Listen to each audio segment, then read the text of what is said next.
사무엘하 6장 1절로 15절 말씀입니다. 다윗이 이스라엘에게 뽑은 무리 3만 명을 다시 모으고 다윗이 일어나 자기와 함께 있는 모든 사람과 더불어 바알레 유다로 가서 거기서 하나님의 궤를 메어 오려 하니 그 궤는 그룹들 사이에 자정하신 만군의 여호와의 이름으로 불리는 것이라. 그들이 하나님의 궤를 새 수레에 싣고 산에 있는 아비나답의 집에서 나오는데 아비나답의 아들 우사와 아요가 그 새 수레를 모니라. 그들이 산에 있는 아비나답의 집에서 하나님의 궤를 싣고 나올 때에 아요는 궤 앞에 가고 다윗과 이스라엘 온 족속은 잣나무로 만든 여러 가지 악기와 수금과 비파와 소고와 앙금과 제금으로 여호와 앞에서 연주하더라. 그들이 나곤의 타작마당에 이르러서는 소들이띠므로 우사가 손을 들어 하나님의 궤를 붙들었더니 여호와 하나님이 우사가 잘못함으로 말미암아 진노하사 그를 그곳에서 치시니 그가 거기 하나님의 궤 곁에서 죽으니라. 여호와께서 우사를 치심으로 다윗이 분하여 그곳을 베레스 우사라 부르니 그 이름이 오늘까지 이르니라. 다윗이 그날에 여호와를 두려워하여 이르되 여호와의 궤가 어찌 내게로 오리요 하고 다윗이 여호와의 궤를 옮겨 다윗성 자기에게로 메어 가기를 즐겨하지 아니하고 가드 사람 오벳 에돔의 집으로 메어 간지라. 여호와의 궤가 가드 사람 오벳 에돔의 집에 석 달을 있었는데 여호와께서 오벳 에돔과 그의 온 집에 복을 주시니라. 어떤 사람이 다윗 왕에게 아뢰어 이르되 여호와께서 하나님의 궤로 말미암아 오벳 에돔의 집과 그의 모든 소유에 복을 주셨다 한지라. 다윗이 가서 하나님의 궤를 기쁨으로 메고 오벳 에돔의 집에서 다윗 성으로 올라갈새 여호와의 궤를 맨 사람들이 6걸음을 가매 다윗이 소와 살찐 송아지로 제사를 드리고 다윗이 여호와 앞에서 힘을 다하여 춤을 추는데 그때 다윗이 베에봇을 입었더라. 다윗과 온 이스라엘 족속이 즐거이 환호하며 나팔을 불고 여호와의 궤를 메어 오니라. 아멘. 오늘 저희는 사무엘하 말씀을 통해서 하나님께서 우리에게 주시는 복, 그 복의 근원들을 한번 살펴보려고 합니다. 저희가 이 세상을 살아가면서 원하는 것들이 참 많지 않습니까? 그 가운데서 우리가 꿈꾸고 바라는 것은 정말 영원히 사라지지 않는 소망들, 그리고 우리에게 주어질 복들이 아닐까요? 믿지 않은 사람들도 이 복을 원하고 찾고 갈망하기 때문이죠. 우리도 그러한 복들을 원합니다. 그런데 우리는 그 복이 어디에 있는지 안다는 것이죠. 그리고 그 복이 어디에서 흘러오는지도 안다는 것이죠. 그런데 왜 우리는 그 복을 누리며 살지 못할까 싶습니다. 오늘 말씀은 다시 한번 우리에게 하나님께서 그러한 복의 근원에 대해서 다시 이 복이 무엇인가에 대해서 한번 되짚어 주시는 것이 아닐까 생각합니다.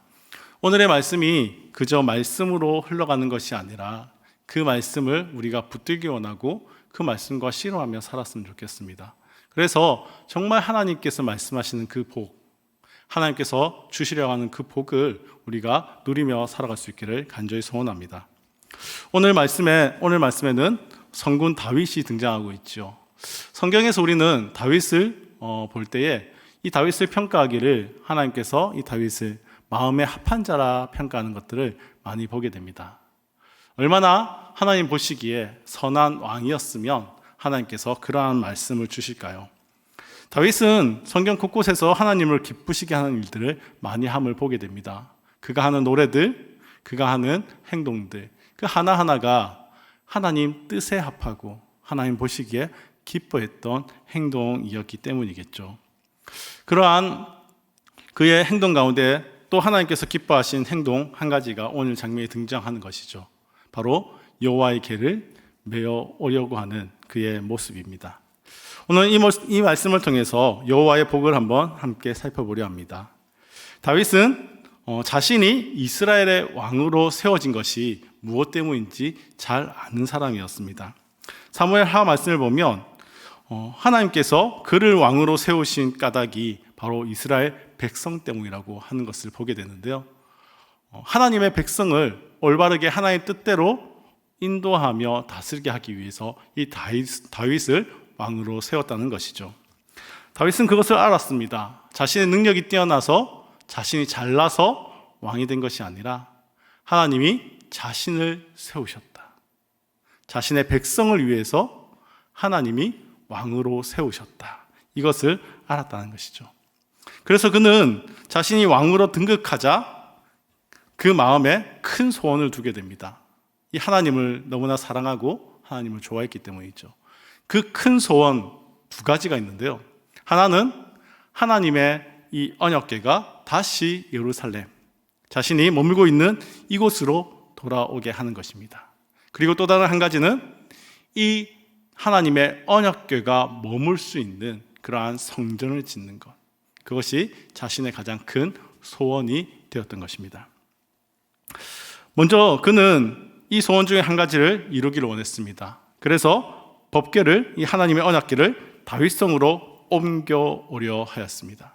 그래서 그가 한 행동이 무엇입니까? 오늘 본문에 등장하지요. 그는 천부장과 백부장 모든 장소들을 더불어서 이 일을 의논합니다. 오늘 사무엘하와 연결되어 있는 본문이 역대상인데요. 역대상 13장을 보면 그는 천부장, 백부장, 또 장수들, 심지어는 온 회중들과 뜻을 모으는 것을 보게 됩니다. 하나님의 언약궤를 가지고 오자. 자신이 이제 이 유다 땅을 다스리기 시작하면서 정말 이 땅이 하나님이 다스리는, 하나님이 기뻐하시는 나라로 세우고자 생각하게 됩니다. 그리고 그 마음을 모으는 것, 함께 그 하나님 앞에 마음을 모으는 것이 중요하다 여겼습니다. 그래서 그는 이 언약궤를 가지고 오는 것으로, 그 언약궤를 바라보며 하나님을 바라보는 것으로 모든 백성의 마음을 모으기 시작했던 것이죠. 모든 사람들이 찬성을 합니다. 그래서 전국의 유명한 악사들을 초청하고 오늘 본문에는 3만 명의 정예를 모아서 이 법궤를 가지러 가게 되는 것입니다. 이제 이 하나님의 법궤를 중심으로 이 이스라엘은 대동단결하는 그런 모습이 나타나게 되는 것이죠. 얼마나 웅장합니까? 그런데 우리는 잘 알아야 합니다. 이 하나님의 법궤를 가지고 오는 것이 왜 중요하냐? 이 하나님의 법궤는 바로 그들 사이에 좌정하신 만군의 여호와의 이름으로 불리는 것이라고 본문은 기록하고 있죠. 이 말씀은 그 하나님의 언약궤가 바로 하나님의 임재를 가리킨다는 것입니다. 다시 말하면 법궤는 만군의 여호와의 이름을 계시하는 것이라는 뜻이죠. 하나님이 우리와 함께 하심, 그러기에 이 법궤를 가지고 오는 것이 너무나 중요했던 것입니다. 다윗은 이 중요한 일을 이제 시행하려 합니다. 하나님의 궤를 새 수레에 실어서 이제 이 수레를 끌고 오는 것이죠.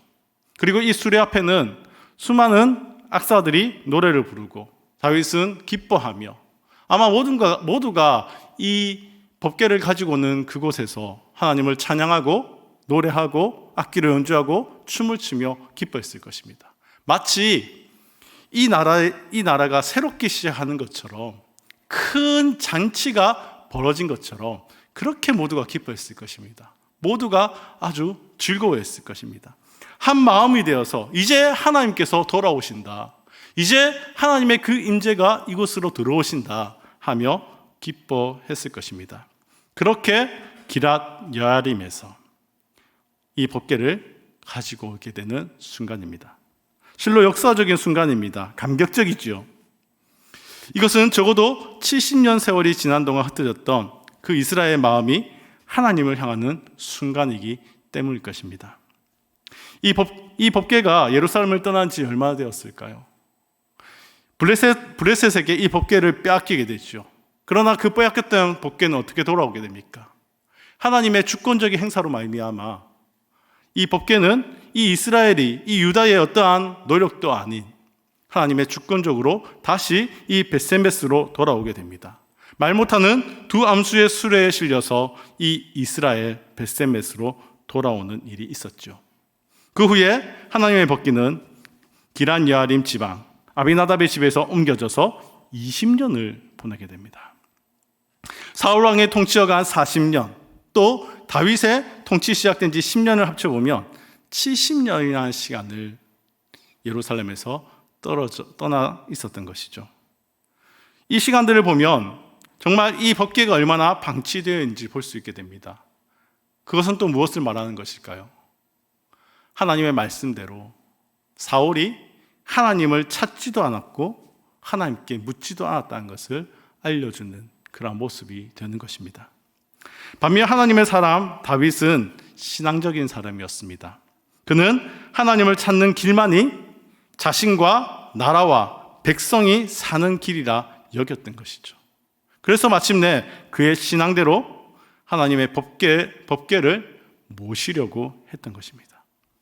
70년 만에 다윗이 머무는 이 다윗성을 향해 지금 법궤는 옮겨지게 됩니다. 온 무리가 노래하고 수금과 비파와 서고와 재금과 나팔을 불며 축제로서 이제 이 일이 진행되고 있습니다. 그런데 이 축제의 현장에, 이 기쁨의 현장에 한 가지 예기치 못한 사건이 일어나게 되는 것입니다. 그것은 기돈이라고도 불리는 나곤의 타작마당에 이르렀을 때의 일이죠. 그때에 수레를 끌고 가던 소들이 띠므로 이 수레 위에 실려있던 궤가 흔들리기 시작합니다. 떨어질 것처럼 보이는 것이죠. 그때 소를 몰던 웃사가 손을 펼쳐서 그 궤를 막게 됩니다. 그리고 웃사가 그 궤를 붙들게 되자 하나님께서 오늘 본문에 뭐라고 말씀하십니까? 진노하사. 그것을 진노하사 웃사와 충돌하심으로 그가 죽게 되었다고 말합니다. 즉사하게 된 것이죠. 왜 웃사가 그 법궤를 만진 것으로 인해서 죽게 되었느냐? 이것으로 많은 이야기들이 있습니다. 하지만 오늘 초점은 그곳에 두지 않습니다. 우리는 본문을 그대로 받아들입니다. 주님께서 그것을 옳게 여기지 않으셨습니다. 진노하셨습니다. 그리고 그 현장에서 웃사는 죽게 됩니다. 그 순간 어떻게 될까요? 모든 악기 소리는 중단됩니다. 노래도 춤도 모두 중단됩니다. 정말 기뻐하며 즐거워하던 모든 왕과 모든 백성들이 어떻게 될까요?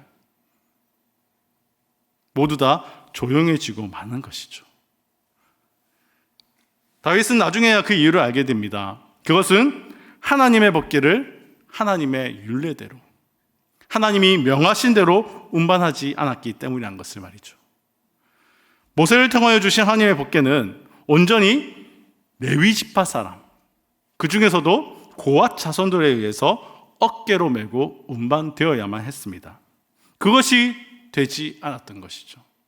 다윗은 그것을 깨닫고 이후에는 하나님의 율법대로, 하나님의 율례대로 운반을 재개하게 되는데, 그리고 결국 이 법궤는 다윗의 성에 옮기게 되는 것이죠.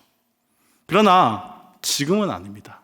오늘 본문에서는 그렇게 옮겨졌다는 말이 없는 것이죠. 하나님의 법궤가 다윗성으로 향하던 이 축제의 현장에서 웃사의 즉사 사건으로 말미암아 중단되어져 버렸습니다. 그때의 다윗은 어땠습니까? 오늘 본문이 말합니다. 기분이 상하였다고 말이죠. 기분이 상할 뿐 아니라 그는 하나님을 두려워하였습니다.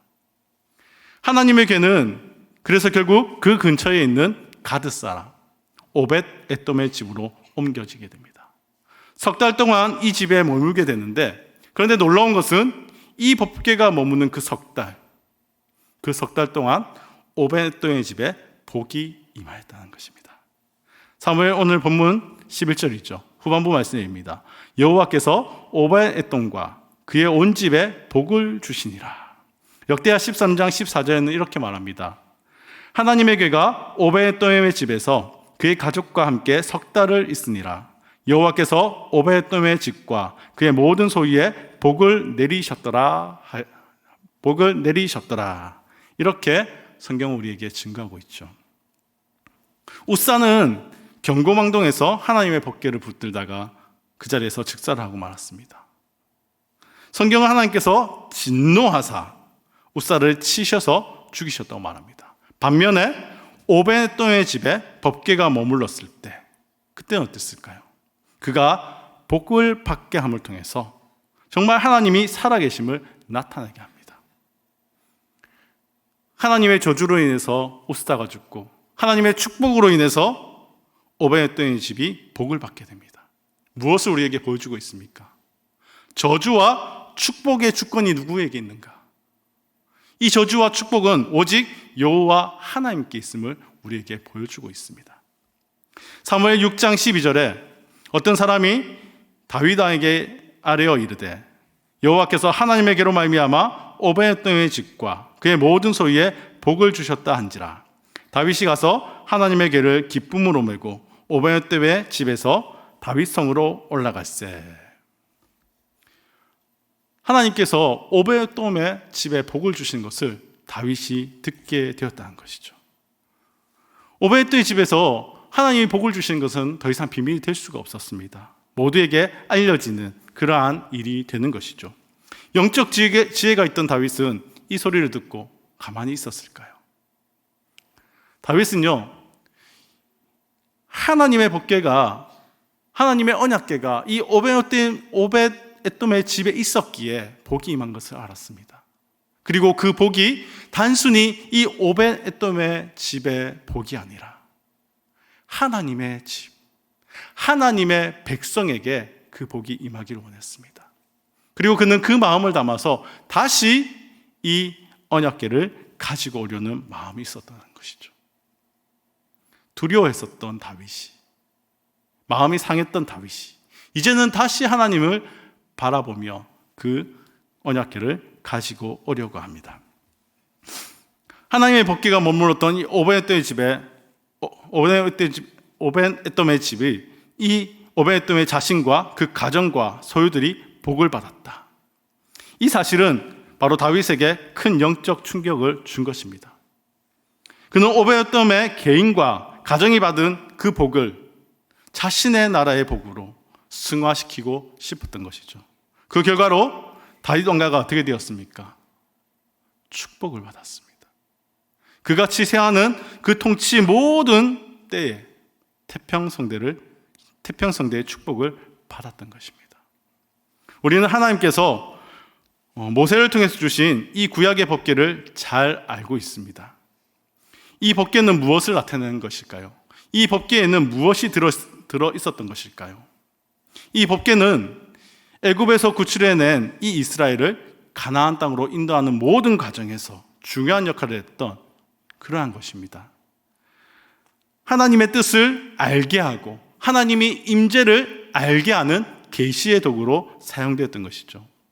물론 그 법궤의 설계와 재료, 운반 도구, 수정드는 방법, 이 모든 것은 하나님의 지시에 의한 것이었습니다. 그 법궤 안에는 세 가지의 중요한 내용이 담겨 있었죠. 그곳에 담겨져 있던 하나는 만나를 담은 항아리였습니다. 이스라엘 백성 40년 동안 하나님의 특별한 양식을 먹고 살았습니다. 가나안으로 행군하는 그 모든 가운데 이 특별한 양식을 먹음으로 그들이 살아갈 수 있었죠. 이 만나는 무엇을 의미하는 것일까요? 이 만나는 구원 은총을 기억하게 하는 그러한 기념물이었습니다. 또 그곳에는 아론의 쌍난 지팡이가 담겨져 있었습니다. 이것은 무엇을 말하는 것일까요? 이스라엘의 지도자로 세워진 이 모세와 아론, 그들을 누가 친히 세우셨느냐? 하나님이 세우셨습니다. 그들이 리더인 것처럼 보여지고 그들이 이끌어가는 것처럼 보여지지만 그들을 세우고 그들을 이끌었던 분이 하나님이심을 나타내 보여줍니다. 세 번째는 모세가 시내산에서 받은 하나님이 친히 글로 남겨주신 십계명의 두 돌판이 담겨져 있습니다. 이 모든 것은 무엇을 나타내는 것일까요? 이 모든 것은 한마디로 하나님의 구원의 기념물이었다는 것입니다. 저들은 광야 40년을 이 법궤를 따라 움직인 것입니다. 이것은 장차 신약시대에 나타날 영원한 인류의 구세주, 바로 예수 그리스도를 예표하고 있었던 것이죠. 예수는 우리 생명의 만나요. 예수는 우리의 부활이요. 예수는 우리에게 사랑의 계명이란 말씀입니다. 그렇다면 이 법궤가 머문 집에 임한 축복의 진위는 이제 확실해지고 있습니다. 오늘의 법궤는 무엇일까요? 오늘의 말씀 속에 있는 이 법궤는 무엇일까요? 바로 예수 그리스도의 십자가입니다. 십자가는 예수님의 다른 이름과 같습니다. 오늘 마치 구약에서 말하는 하나님의 법궤가 만군의 여호와의 이름으로 불린 것이라는 그 의미처럼 이 십자가는 예수를 떠올리게 하고, 이 십자가는 예수가 우리를 위해서 행하신 일들을 떠올리게 하고, 이 십자가는 예수가 우리를 구원하신 그 사실을 떠올리게 하기 때문입니다. 그러므로 십자가에 머무는 개인의 영이나 이 십자가를 떠올리고 바라보는 그러한 가정이나 교회나 나라나 민족은 복을 받게 되는 것입니다. 그렇기 때문에 십자가는 사랑의 대명사이자 용서의 대명사이자 영생의 대명사, 구원의 대명사, 복음의 대명사로, 축복과 승리의 대명사로 우리에게 선포되고 있는 것입니다. 사랑하는 성도 여러분, 낙원의 타작마당에서 번개 때문에 우선은 즉사하고 말았습니다. 반대로 오베에돔은 그 번개 때문에 자신과 가정과 모든 소유가 복을 받고 있었습니다. 오베에돔은 번개 때문에 우사가 천벌을 받아 죽었다는 것을 아는 사람입니다. 이 번개로 움직이는 가정 가운데에 그 번개에 손을 대었다가 죽었다는 것을 아는 사람, 이 오베에돔이라는 것이죠. 그런데 그는 자기 집에서 그 번개를 모시고 있었습니다. 이것은 용기입니다. 그것은 오베에돔의 신앙입니다. 그는 그 번개의 참 모습을 보았기 때문입니다. 이 번개는 하나님의 저주가 아닌 하나님의 임재, 하나님의 함께하심에 보여주는 것이라는 것을 그는 알았습니다. 그에게 있어서 이 번개가 자기 집에 머무는 그 3개월은 아마 그에게 있어서 최고의 날들이었을 것입니다. 하나님의 임재가 우리 집에 있다. 그러니 얼마나 그 번개를 소중히 했을까요? 얼마나 잘 섬겼을까요? 그랬기에 그는 그의 가족들과 그 소유들의 하나님의 임재의 특별한 축복을 체험할 수 있었던 것입니다. 역대상 15장은 이렇게 말합니다. 그 번개가 다윗성으로 옮겨진 이후에 이 오베에돔은 그 번개가 보관되는 성막의 수종자의 한 사람이 되었다고 말합니다. 이것은 번개를 향한 오베에돔의 신앙입니다. 그리고 그 신앙에서 오는 충성스럽고 겸손한 그의 행동이었습니다. 바로 오늘 예수의 십자가에 대한 우리의 절대적인 신앙을 보여주는 것이고, 그 십자가를 향한 우리의 희생적 충성을 보여주는 것입니다. 거기에는 반드시 그 자신과 그 가정과 그 소유물에 하나님의 축복이 임하는 것입니다. 이러한 축복은 주님이 우리에게 십자가적 구속신앙의 은총을 주셨기 때문이라고 저는 생각합니다. 오베에돔이 복을 받은 비결, 그것이 무엇입니까? 하나님의 법궤가 머문 것입니다. 오늘 죄인된 우리가 주의 복을 받는 비결이 무엇입니까? 예수 그리스도의 십자가의 은총이 우리를 지배하고 있을 때인 것입니다. 예수를 온전히 모시는 것, 날마다 십자가의 길을 따르는 삶, 그것이 복을 받는 비결이 되는 줄 믿으시기 바랍니다. 다윗도 두려웠을 것입니다. 번개를 옮기려 했을 뿐인데 사람이 죽었습니다. 오베에돔은 안 그랬을까요? 번개를 옮기려고 했을 뿐인데 사람이 죽는 것을 보았습니다. 두렵지요. 저희도 마찬가지입니다. 주님은 자신의 십자가를 지고 주님을 따르라고 우리에게 말씀하십니다. 그런데 이 십자가의 길은, 우리의 십자가를 지고 따라야 할 그 십자가의 길은 결코 만만하지 않습니다. 그 길은 고난이 있고, 그 길은 두렵고, 그 길은 어렵습니다. 그것이 십자가의 길입니다. 우리에게도 두려움으로 다가올 수 있습니다. 그러나 용기를 가지고 기꺼이 주님을 영접하면 이 두려움이 복으로 바뀌는 줄 믿습니다. 그러니 십자가의 길을 가야지요. 제자의 길을 가야지요. 두렵다고 우리가 그것을 멀리하면 주의 복은 사라집니다. 그러나 우리가 그 두려움을 이기고 이곳에 정말 가는 그 길이 두렵고 무섭지만 그래도 그 길이 주님이 가신 길이고 우리와 하나님이 함께 하시는 길이기에 그 길을 따라갈 때 그 십자가를 기억하며 십자가를 붙들며 살아갈 때 우리에게도 이 오벳에돔의 집에 임했던 하나님의 복이 임하는 줄 믿습니다. 우리의 삶에 십자가의 흔적이 있어야 합니다. 우리의 삶에 예수의 흔적이 있어야 합니다. 그것이 우리가 복을 받는 길이기 때문이죠. 그래야 할 때 주의 복이 나의 모든 삶과 가정과 소유들에 임하게 될 것입니다. 이 오벳에돔 집의 이 복은 자신만 받은 것이 아닙니다. 이 복이 흘러 넘치고 소문이 나고 사람들에게 흘러가는 것처럼 우리가 두려운 그 십자가의 길을 갈 때, 주님께서 우리에게 쫓아오라 했던 그 십자가의 길을 갈 때, 우리가 제자로 살아갈 때 주님은 우리를 통해 다른 모두에게까지 그 복이 흘러가게 만드실 줄 믿습니다. 우리 그 십자가를 기억합시다. 우리 그 십자가를 늘 떠올리며 살아갑시다. 그 십자가의 길을 우리도 걸어갑시다.